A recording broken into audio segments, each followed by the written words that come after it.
The Arabian Nights Entertainments. Translated by Jonathan Scott, 1811.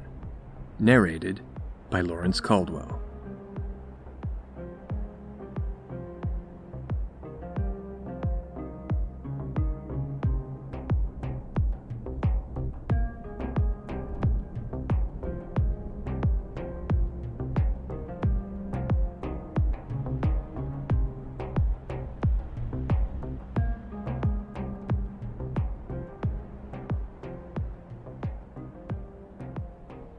The chronicles of the Sasanians, ancient kings of Persia, who extended their empire into the Indies, over all the adjacent islands, and a great way beyond the Ganges, as far as China, acquaint us that there was formerly a king of that potent family who was regarded as the most excellent prince of his time.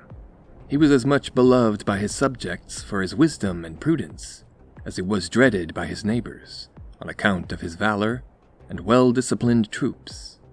He had 2 sons, the elder, Scheherazade, the worthy heir of his father, and endowed with all his virtues, the younger, Scheherazade, a prince of equal merit. After a long and glorious reign, the king died, and Scheherazade mounted his throne. Scheherazade, being excluded from all share in the government by the laws of the empire, and obliged to live a private life, was so far from envying the happiness of his brother that he made it his whole business to please him, and in this succeeded without much difficulty. Scheherazade, who had naturally a great affection for the prince, his brother, gave him the kingdom of Great Tartary. Scheherazade went immediately and took possession of it, and fixed the seat of his government at Samarkand, the metropolis of the country. After they had been separated 10 years, Scheherazade, being very desirous of seeing his brother, resolved to send an ambassador to invite him to his court. He made choice of his prime vizier for the embassy, and sent him to Tartary, with a retinue answerable to his dignity. The vizier proceeded with all possible expedition to Samarkand. When he came near the city, Scheherazade was informed of his approach, and went to meet him, attended by the principal lords of his court, who, to show the greater honor to the Sultan's minister, appeared in magnificent apparel. The king of Tartary received the ambassador with the greatest demonstrations of joy, and immediately asked him concerning the welfare of the Sultan his brother. The vizier, having acquainted him that he was in health, informed him of the purpose of his embassy. Scheherazade was much affected, and answered, "Sage vizier, the Sultan my brother does me too much honor. Nothing could be more agreeable to me, for I as ardently long to see him as he does to see me. Time has not diminished my friendship more than his. My kingdom is in peace, and I want no more than 10 days to get myself ready to return with you. There is, therefore, no necessity for your entering the city for so short a period. I pray you to pitch your tents here, and I will order everything necessary to be provided for yourself and your attendants." The vizier readily complied, and as soon as the king returned to the city, he sent him a prodigious quantity of provisions of all sorts, with presents of great value. In the meanwhile, Scheherazade prepared for his journey, gave orders about his most important affairs, appointed a council to govern his absence, and named his minister, of whose wisdom he had sufficient experience, and in whom he had entire confidence, to be their president. At the end of 10 days, his equipage being ready, he took leave of the queen his wife, and went out of town in the evening with his retinue. He pitched his royal pavilion near the vizier's tent, and conversed with him till midnight. Wishing once more to see the queen, whom he ardently loved, he returned alone to his palace, and went directly to her majesty's apartments. But she, not expecting his return, had taken one of his meanest officers of her household to her bed. The king entered without noise, and pleased himself to think how he should surprise his wife, who he thought loved him with reciprocal tenderness. But how great was his astonishment, when by the light of the flambeau he beheld a man in her arms. He stood immovable for some time, not knowing how to believe his own eyes, but finding there was no room for doubt, "How," said he to himself, "I am scarcely out of my palace, and but just under the walls of Samarkand, and dare they put such an outrage upon me? Perfidious wretches! Your crime shall not go unpunished. As a king, I am bound to punish wickedness committed in my dominions, and as an enraged husband, I must sacrifice you to my just resentment." The unfortunate prince, giving way to his rage, then drew his scimitar, and approached the bed, and killed them both with one blow, their sleep into death, and afterwards taking them up, he threw them out of the window into the ditch that surrounded the palace. Having thus avenged himself, he returned to his pavilion without saying one word of what had happened, gave orders that the tents should be struck, and everything made ready for his journey. All was speedily prepared, and before day he began his march, with kettle drums and other instruments of music that filled everyone with joy, except the king. He was so much afflicted by the disloyalty of his wife that he was seized with extreme melancholy, which preyed upon his spirits during the whole of his journey. When he drew near the capital of the Indies, the Sultan Scheherazade and all his court came out to meet him. The princes were overjoyed to see one another, and having alighted after mutual embraces and other marks of affection and respect, remounted, and entered the city amidst the acclamations of the people. The Sultan conducted his brother to the palace provided for him, which had a communication with his own by a garden. It was so much the more magnificent, as it was set apart as a banqueting house for public entertainments and other diversions of the court, and its splendor had been lately augmented by new furniture. Scheherazade immediately left the king of Tartary, that he might give him time to bathe and to change his apparel. As soon as he had done, he returned to him again, and they sat down together on a sofa or alcove. The courtiers, out of respect, kept at a distance, and the two princes entertained one another suitably to their friendship, their consanguinity, and their long separation. The time of support being come, they ate together, after which they renewed their conversation, which continued till Scheherazade, perceiving that it was very late, left his brother to repose.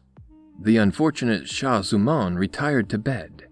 Though the conversation of his brother had suspended his grief for some time, it returned again with increased violence, so that, instead of taking his necessary rest, he tormented himself with the bitterest reflections. All the circumstances of his wife's disloyalty presented themselves afresh to his imagination, in so lively a manner that he was like one distracted, being unable to sleep. He arose and abandoned himself to the most afflicting thoughts, which made such an impression upon his countenance as it was impossible for the Sultan not to observe. "What," said he, "can be the matter with the king of Tartary, that he is so melancholy? Has he any cause to complain of his reception? No, surely. I have received him as a brother, whom I love, so that I can charge myself with no omission in that respect. Perhaps it grieves him to be at such a distance from his dominions, or from the queen his wife. If that be the case, I must forthwith give him the presents I designed for him, that he may return to Samarkand." Accordingly, the next day, Scheherazade sent him part of those presents, being the greatest rarities and the richest things that the Indies could afford. At the same time, he endeavored to divert his brother every day by new objects of pleasure and the most splendid entertainments. But these, instead of affording him ease, only increased his sorrow. One day, Scheherazade having appointed a great hunting match, about 2 days' journey from his capital, in a place that abounded with deer, Shah Zuman besought him to excuse his attendance, for his health would not allow him to bear him company. The Sultan, unwilling to put any constraint upon him, left him at his liberty, and went to hunting with his nobles. The king of Tartary, being thus left alone, shut himself up in his apartment, and sat down at a window that looked into the garden. That delicious place, and the sweet harmony of an infinite number of birds, which chose it for their retreat, must certainly have diverted him, had he been capable of taking pleasure in anything. But being perpetually tormented with the fatal remembrance of his queen's infamous conduct, his eyes were not so much fixed upon the garden as lifted up to heaven to bewail his misfortune. While he was thus absorbed in grief, a circumstance occurred which attracted the whole of his attention. A secret gate of the Sultan's palace suddenly opened, and there came out of it 20 women, in the midst of whom walked the Sultaness. who was easily distinguished from the rest by her majestic air. This princess, thinking that the king of Tartary was gone a-hunting with his brother the sultan, came with her retinue near the window of his apartment. For the prince had so placed himself that he could see all that passed in the garden without being perceived himself. He observed that the persons who accompanied the sultaness threw off their veils and long robes, that they might be more at their ease.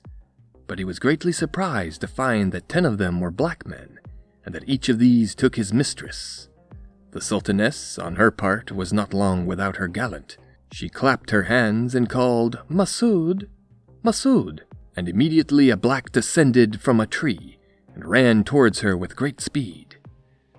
Modesty will not allow, nor is it necessary to relate what passed between the blacks and the ladies. It is sufficient to say that Schahzaman saw enough to convince him that his brother was as much to be pitied as himself.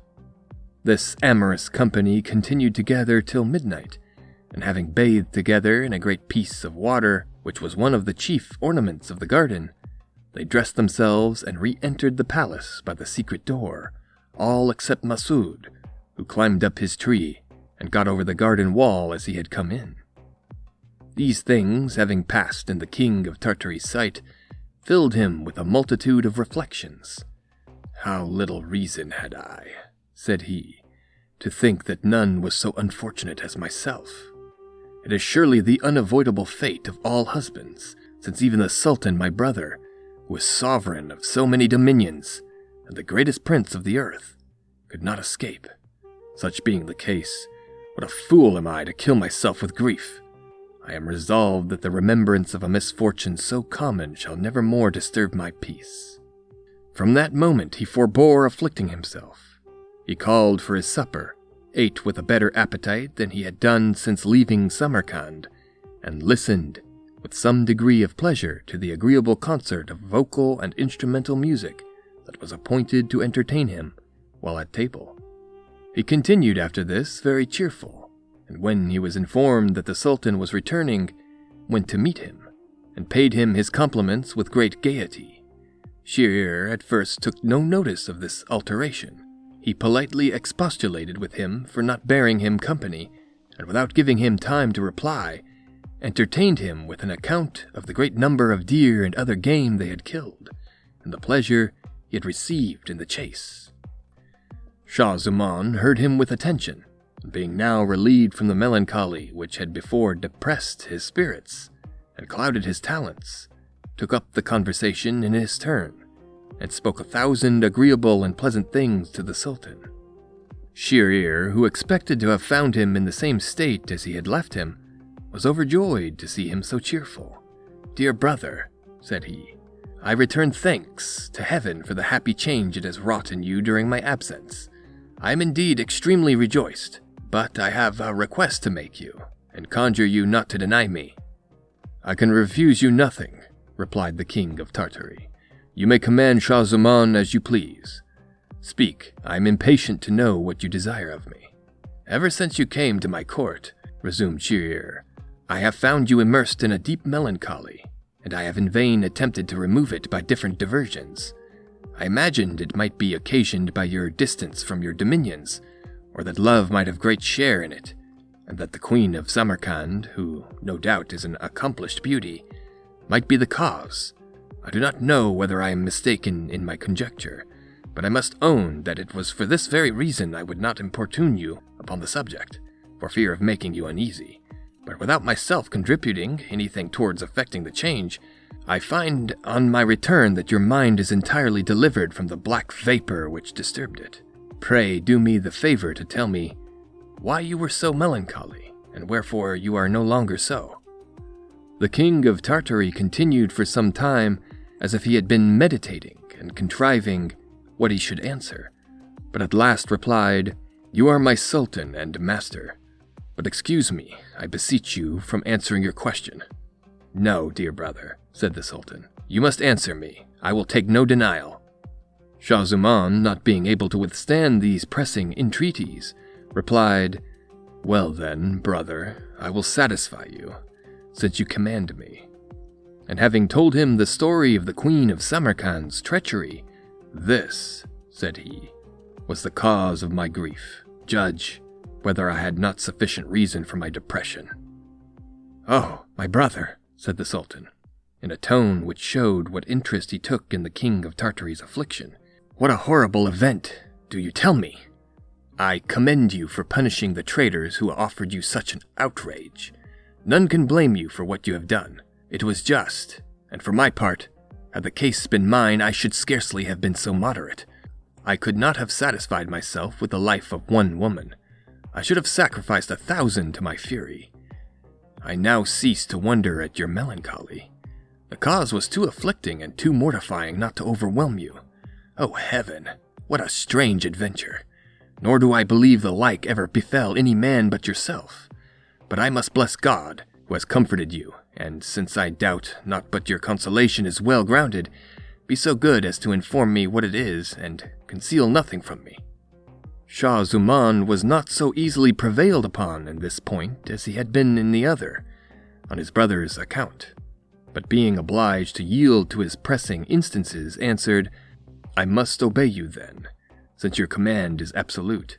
Yet I am afraid that my obedience will occasion your trouble to be greater than my own.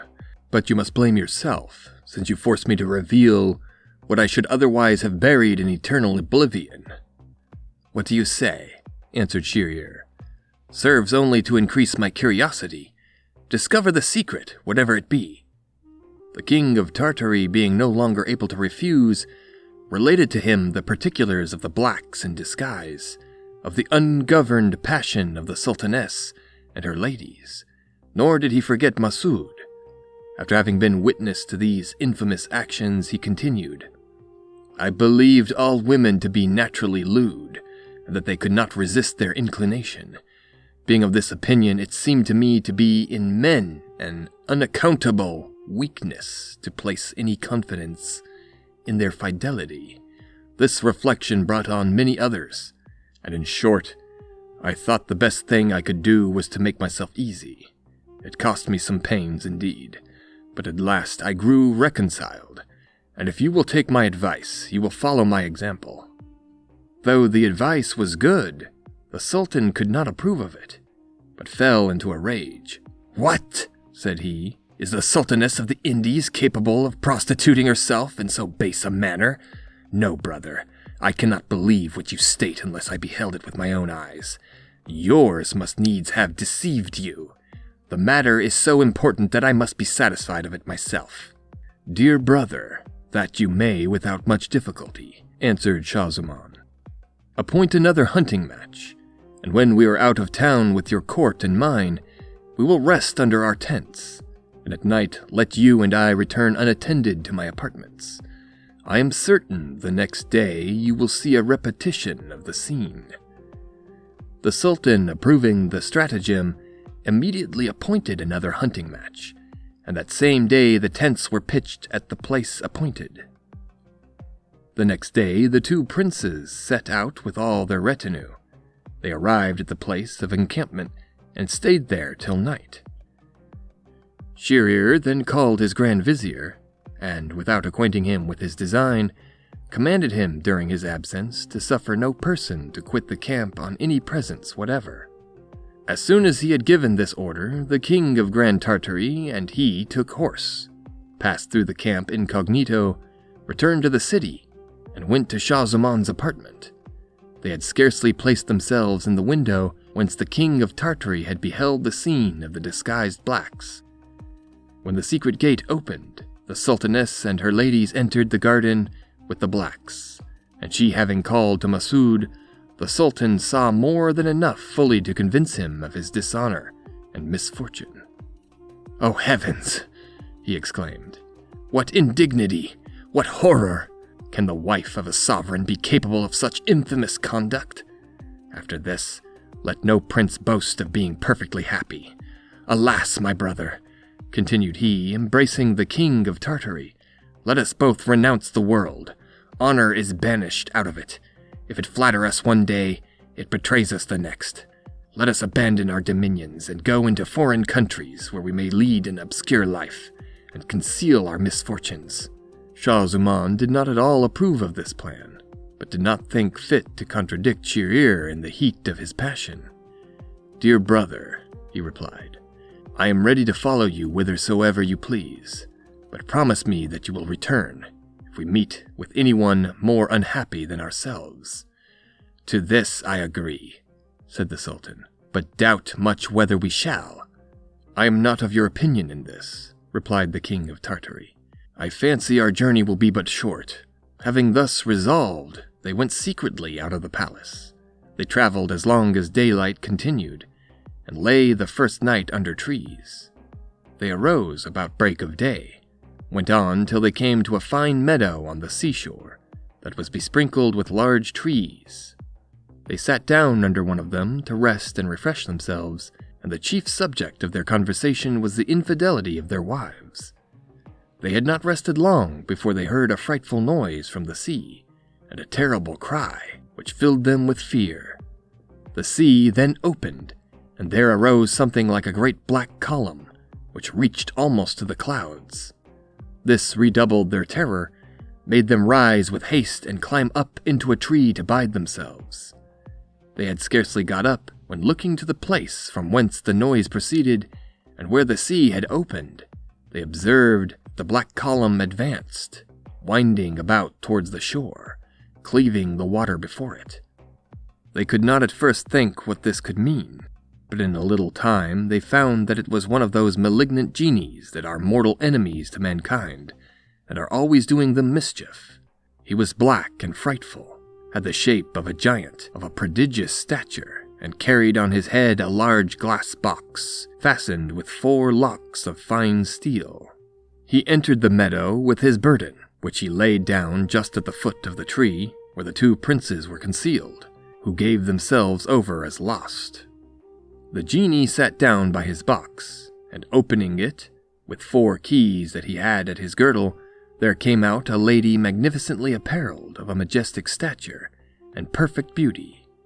The monster made her sit down by him, and eyeing her with an enormous look, said, "Lady, nay, most accomplished of all ladies who are admired for their beauty, my charming mistress, whom I carried off on your wedding day, and have loved so constantly ever since, let me sleep a few moments by you, for I found myself so very drowsy that I came to this place to take a little rest."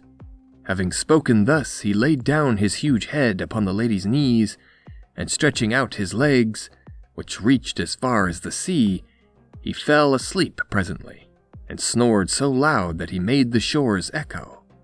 The lady, happening at this time to look up, saw the 2 princes in the tree, and made a sign to them with her hand to come down without making any noise. Their fear was extreme when they found themselves discovered, and they prayed the lady, by other signs, to excuse them. But she, after having laid the monster's head softly on the ground, rose up and spoke to them with a low but eager voice, to come down to her. She would take no denial. They informed her by signs that they were afraid of the genie, and would fain have been excused, upon which she ordered them to come down, and threatened if they did not make haste to awaken the genie, and cause him to put them to death. These words so much intimidated the princes that they began to descend with all possible precaution, lest they should awake the genie. When they had come down, the lady took them by the hand, and going a little further with them under the trees, made them a very urgent proposal. At first they rejected it, but she obliged them to comply by her threats. Having obtained what she desired, she perceived that each of them had a ring on his finger, which she demanded. As soon as she had received them, she pulled out a string of other rings, which she showed the princes, and asked them if they knew what those jewels meant. "No," said they. "We hope you will be pleased to inform us." "These are," she replied, "the rings of all the men to whom I have granted my favors. There are 80, which I keep as memorials of them, and I asked for yours to make up the 100, so that I have had 100 gallants already, notwithstanding the vigilance of this wicked genie, who never leaves me. He may lock me up in this glass box and hide me in the bottom of the sea, but I find methods to elude his vigilance. You may see by this that when a woman has formed a project, there is no husband or lover that can prevent her from putting it in execution.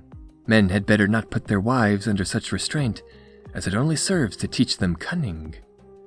Having spoken thus to them, she put their rings on the same string with the rest, and sitting down by the monster as before, laid his head again upon her lap, and made a sign to the princes to depart.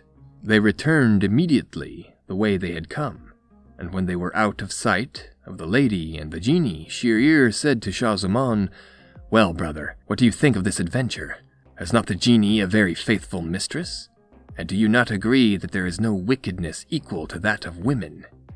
"Yes, brother," answered the king of Great Tartary, "and you must also agree that the monster is more unfortunate, and more to be pitied than ourselves. Therefore, since we have found what we sought for, let us return to our dominions, and let not this hinder us from marrying. For my part, I know a method by which to preserve the fidelity of my wife inviolable. I will say no more at present, but you will hear of it in a little time, and I am sure you will follow my example." The Sultan agreed with his brother, and continued their journey. They arrived in the camp the third night after their departure. The news of the Sultan's return being spread, the courtiers came betimes in the morning before his pavilion to wait his pleasure. He ordered them to enter, received them with a more pleasant air than he had formerly done, and gave each of them a present, after which he told them he would go no further, ordered them to take horse, and returned with expedition to his palace. As soon as he arrived, he proceeded to the Sultaness's apartment, commanded her to be bound before him, and delivered her to his Grand Vizier with an order to strangle her, which was accordingly executed by that minister, without inquiring into her crime. The enraged prince did not stop here, but cut off the heads of all the Sultaness's ladies with his own hand. After this rigorous punishment, being persuaded that no woman was chaste, he resolved, in order to prevent the disloyalty of such as he should afterwards marry, to wed one every night, and have her strangled the next morning. Having imposed this cruel law upon himself, he swore that he would put it in force immediately after the departure of the King of Tartary, who shortly took leave of him, and being laden with magnificent presents, set forward on his journey. Shah-Zaman having departed, Scheherazade ordered his Grand Vizier to bring him the daughter of one of his generals. The Vizier obeyed. The Sultan lay with her, and putting her next morning into his hands again, in order to have her strangled, commanded him to provide him another the next night. Whatever reluctance the Vizier might feel to put such orders in execution, as he owed blind obedience to the Sultan his master, he was forced to submit. He brought him then the daughter of a subaltern, whom he also put to death the next day. After her he brought a citizen's daughter, and, in a word, there was every day a maid married and a wife murdered. The rumor of this unparalleled barbarity occasioned a general consternation in the city, where there was nothing but crying and lamentation. Here, a father in tears and inconsolable for the loss of his daughter, and here tender mothers dreading lest their daughters should share the same fate, filling the air with cries of distress and apprehension, so that, instead of the commendation and blessings which the Sultan had hitherto received from his subjects, their mouths were now filled with imprecations. The Grand Vizier, who, as he had been already observed, was the unwilling executioner of this horrid course of injustice, had two daughters, the elder called Scheherazade, and the younger Dinarzade. The latter was highly accomplished, but the former possessed courage, wit, and penetration, infinitely above her sex. She had read much, and had so admirable a memory that she never forgot anything she had read. She had successfully applied herself to philosophy, medicine, history, and the liberal arts, and her poetry excelled the compositions of the best writers of her time. Besides this, she was a perfect beauty, and all her accomplishments were crowned by solid virtue. The Vizier loved his daughter, so worthy of his affection.